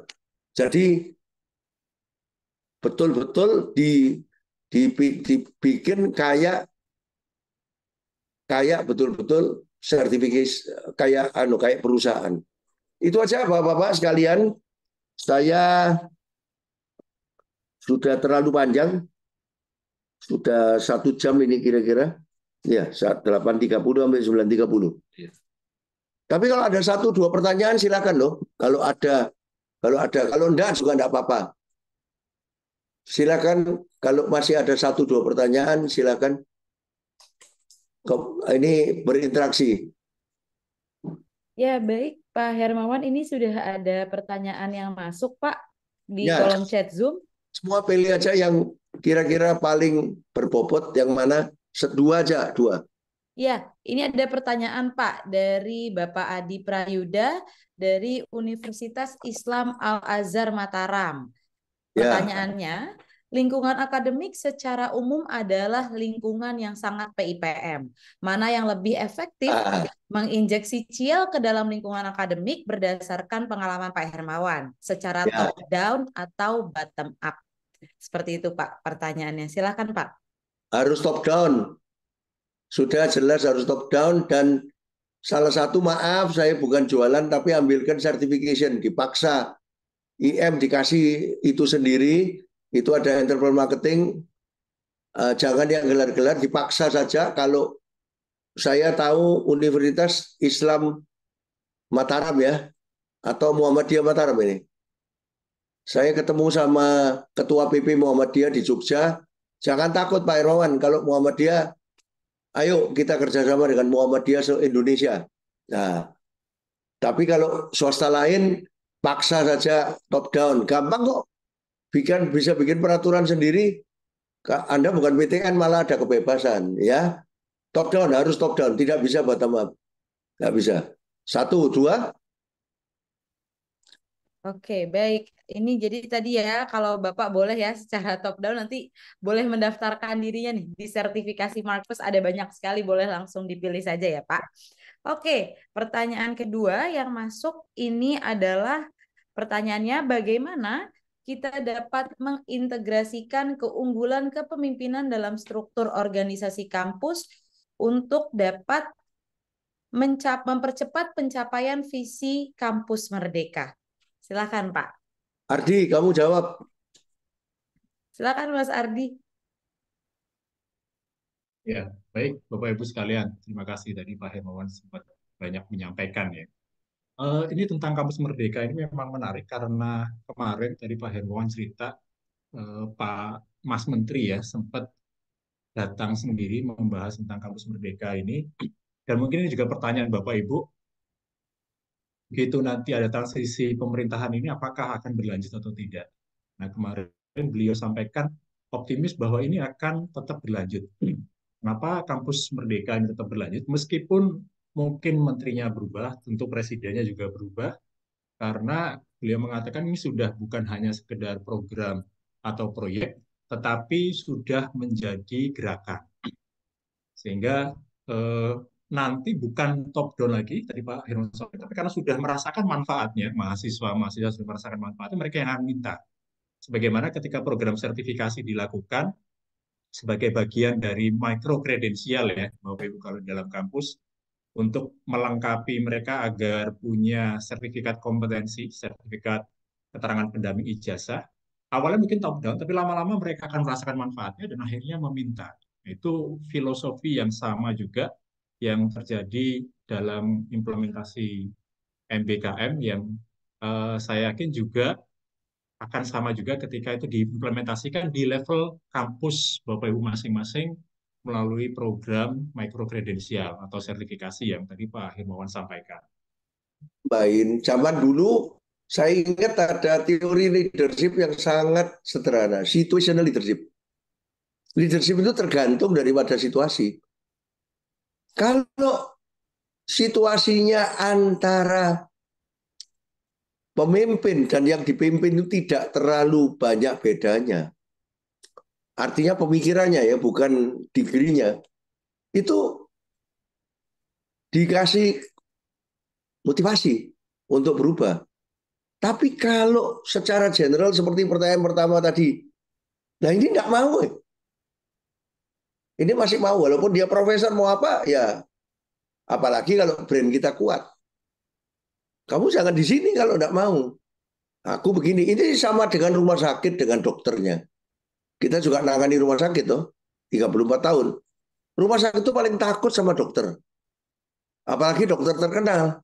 Karena takut ditinggal. Tapi kalau rumah sakit yang mempunyai equipment yang sangat bagus, dan namanya bagus, dokter itu butuh. Jadi ini tinggal brand Anda ini diperlukan oleh para guru besar ini, atau lecturer ini, atau kita ngurus ke dia. Kan ini kan seimbang aja. Markus 34 tahun juga sama. Pada awalnya kita lebih menarik orang, sekarang orang yang kepingin kerja sama kita. Jadi ini apa ya? Kalau branding Anda makin tidak kuat, makin Anda lemah di depan mahasiswa, di depan dosen. Customer ini. Fee diturunkan terus, makin lama makin terpuruk, makin tidak kuat bayari macam-macam. Jadi jangan sampai terperosok makin ke bawah, makin ke bawah. Ya boleh tambah 2 lagi, Nadira.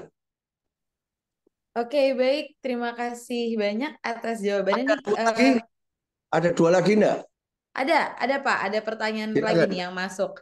Oke, pertanyaan berikutnya adalah apa langkah-langkah konkret yang dapat diambil untuk membangun ekosistem kewirausahaan yang berkelanjutan di kampus Merdeka? Seperti itu pertanyaannya, Pak. Silahkan. Jadi ekosistem itu kata-kata yang enak diucapkan tapi susah dibikin. Ekosistem itu begini. Singkatnya kita bisa membuat sistem di mana ini ada, ini ada, ini ada, ini ada, saling sambung menyambung. Ekosistem kewirausahaan itu berarti eto. Entrepreneurship toh. Kewirausahaan itu entrepreneurship.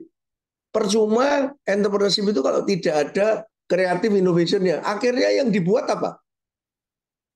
Diajari langsung saya bikin, pokoknya kamu bikin usaha apa aja. Akhirnya yang balik lagi kuliner, balik lagi. Ya itu terus yang dibikin. Tidak ada fresh idea. Tapi kalau CL itu mulai dari creative innovation. Ditumbuhkan dulu di kampus itu. Jadi yang namanya ekosistem itu mesti CIEL. Ada lembaga yang ada dibentuk satu unit di dalam kampus itu yang mau menimbulkan ide baru. Ide baru yang dicoba kecil-kecilan. Sudah berhasil. Kemudian EL. Dilatih untuk menjadi entrepreneur leader. Artinya kalau sudah melaksanakan ide kecil-kecilan yang sudah dicoba itu, lakukan menjadi satu perusahaan yang gede dan benar lah. Kemudian dicariin pemodal, dicariin apa, dicariin, dikenalin siapa. Itu barusan ekosistem. Tapi ekosistem yang jarang yang dilupakan adalah ekosistem satu, ekosistem CI. EL langsung mana bisa. Orang itu biasanya, orang itu pada dasarnya memang mau aman kok. Kalau mau aman kan profesional, menjadi dosen. Apalagi yang ngajar ini dosen yang tidak punya pengalaman entrepreneurship, cuma ngerti teorinya. Wah, tambah tidak dianggap sama mahasiswanya ini. Jadi kami sekarang kerjasama sama UNER. Di UNER itu ada kelompok antar fakultas UNER Surabaya yang dari seluruh fakultas yang berjiwa entrepreneur. Nah, saya kenalkan sama asosiasi Council Small Business Asia, Council Small Business, saya yang pendirinya juga. Nah ini coba ini orang-orang yang sudah punya usaha dan cukup berhasil. Dikawinkanlah mereka. Nah, sekarang dalam pembicaraan susah memang, harus diakui kalau di kampus itu tidak gampang. Ngomongnya gampang, kalau terburu-buru dibikin ini kelihatannya bagus dari luar. Apalagi kemudian ada orang yang, wah ini sukses dari, nanti dulu yang sesungguhnya terjadi apa gitu ya. Jadi CI itu dilupakan selalu. Jujuk, apa bahasa Jawa jujuk itu langsung ke entrepreneur. Padahal entrepreneurship yang tidak dilatih untuk menghasilkan CI itu akhirnya apa? Menjadi cuma ya itu aja. Dan yang paling gampang kuliner. Kuliner bikin pisang goreng, ya sudah. Pisang gorengnya tidak ada diferensiasinya dibanding pisang gorengnya orang. Lah gimana mau? Yang beli bapaknya sendiri, yang beli temennya sendiri. Yang pertama oke, lama-lama enggak oke juga. Gitu dicariin dari BRI, cariin utangan, dicariin apa. Ini ekosistem, disebut ekosistem. Tapi ekosistem EL ini bukan ekosistem CI. Ekosistem CI panggilkan expert, panggilkan apa yang bisa ngasih apa inspirasi baru tentang kreatif ide baru. Ya silakan lagi yang keempat. Oke, baik. Ini ada pertanyaan yang masuk dari Pak Arya dari ITEKES Bali. Pertanyaannya adalah bagaimana langkah teknis awalnya bagi kampus untuk memulai kultur CIL, terutama dengan proporsi demografi senior yang lebih besar, di mana utamanya dengan mindset yang lebih konvensional. Silakan, Pak. Sama dengan yang tadi top down aja sudah. Diberani, yang senior dirangkul untuk mencoba, ayo ide baru. Kalau dia tidak mau dirangkul ya sudah, risikonya gimana? Top down, tidak bisa, susah. Ya boleh tambah satu lagi. Oke, baik. Ini ada pertanyaan satu lagi ya, Pak ya. Ada Menurut berapa semua? pandangan Semuanya ada berapa? masih ada dua lagi. Ya, 2 lagi boleh. Oke, Semua baik. jawab. Jadi tidak utang.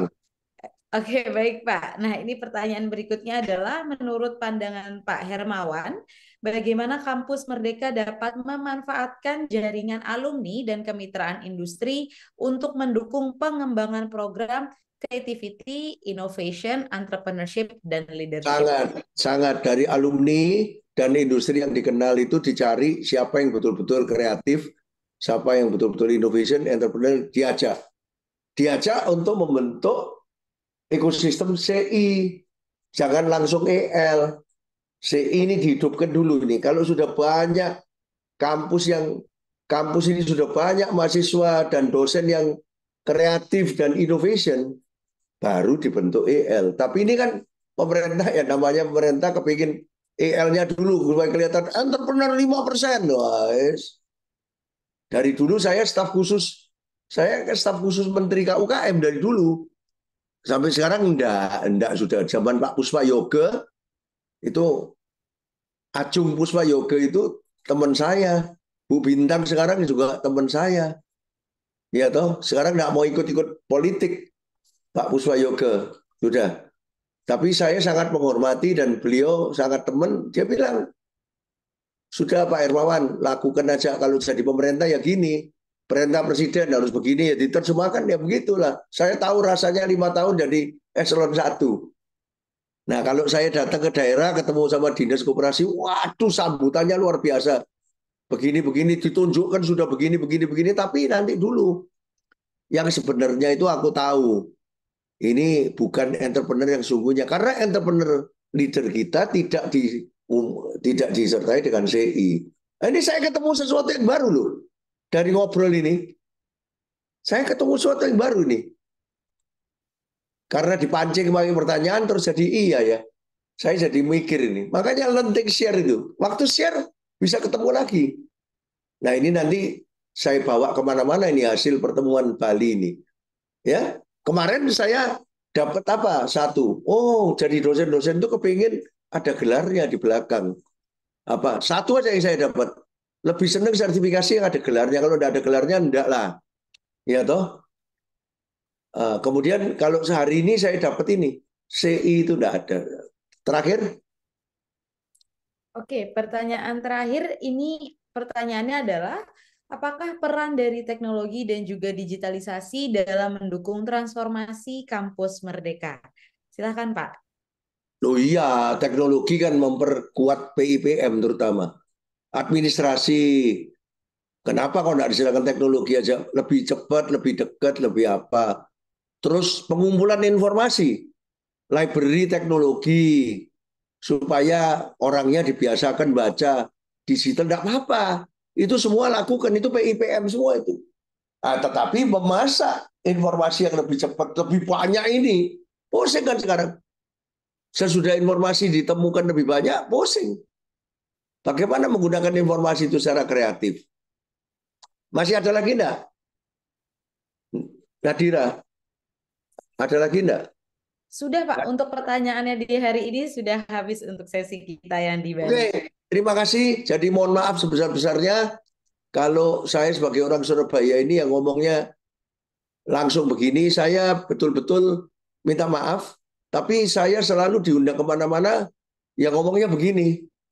Di depan menteri ya begini, dulu diundang presiden ya ngomongnya begini, dia supaya jelas. Setuju tidak setuju itu kan negara demokrasi ya. Sekarang ini kan suasana pemilu, mau setuju tidak setuju silakan di digest saja masing-masing. Tapi tujuan saya memang saya dimasukkan Dewan Pendidikan Tinggi oleh Pak Nisam juga karena saya punya teori CLPIPM. Teman lama sudah dari dulu. Jadi pada waktu beliau kembali lagi ke Kemendikbud, aku ditanyain kira-kira apa yang baru dari pemikiran Bapak? Ya ini CLPIPM ini. Ya, mohon maaf. Om Santi Om. Wassalamualaikum warahmatullahi wabarakatuh. Semoga manfaat hari ini untuk ini. Pak Kepala LL Dikti masih ada nggak? Tidak ada. Pak. Ya, sudah keluar. Sudah keluar. Oke, Pak Kepala, terima kasih atas kesempatannya. Mudah-mudahan ada yang menyampaikan dan mudah-mudahan kolaborasi kita bisa nanti diteruskan dalam bentuk yang lebih konkret, bukan di taraf cuma filsafat, etika dan sebagainya, tetapi betul-betul sampai ke bawah, ya. Oke, baik, terima kasih banyak kepada Pak Hermawan atas pemaparannya dan juga jawaban-jawabannya. Semoga semua jawabannya bisa memuaskan ya Bapak dan Ibu semua, dan tentunya semoga pemaparan tadi bisa membawa ilmu baru bagi kita semua dan tentunya berguna bagi kita semua. Baik, sebelum kita tutup acara hari ini, kita akan mendengarkan terlebih dahulu closing statement dari Pak Ardi Ridwansyah selaku COO dari Marklas Institute. Kepada Pak Ardi, waktu dan tempat kami persilakan. Baik, Bapak Ibu sekalian, tadi kita sudah mendengarkan penyampaian Pak Hermawan terkait bagaimana SIEL dan PIPM untuk dunia kampus yang sebenarnya sangat relevan dengan semangat kampus merdeka.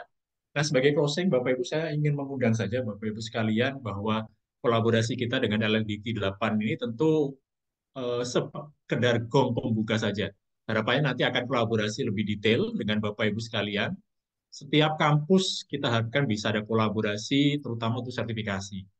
Nah, sebelumnya mungkin kita juga akan mengundang Bapak Ibu yang belum untuk berpartisipasi dalam program yang kami sebut Marklas Goes to Campus. Itu setiap hari Sabtu pagi sekitar 1,5 jam, di mana Bapak Ibu yang juga akan sharing tentang pengalamannya dalam menerapkan creativity, innovation, entrepreneurship, dan leadership. Di Bali sendiri sudah ada beberapa kampus, Bu Wilia dari Sapa Pak Hermawan ya, dari UNHI, Instansi Sindu Bali, dari Bapak Ibu dari Elizabeth Internasional, Politeknik Internasional Bali, Poltek Negeri Bali, Poltek Pariwisata Bali, juga Institut Desain dan Bisnis Bali, dan juga ada Institut Teknologi dan Bisnis Tikom Bali.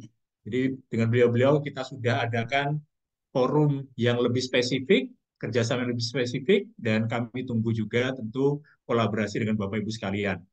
Nanti silakan menghubungi tim kami jika ingin menyelenggarakan kolaborasi, baik dalam bentuk sertifikasi atau juga dalam bentuk program Marklas Goes to Campus yang kita selenggarakan setiap hari Sabtu pagi.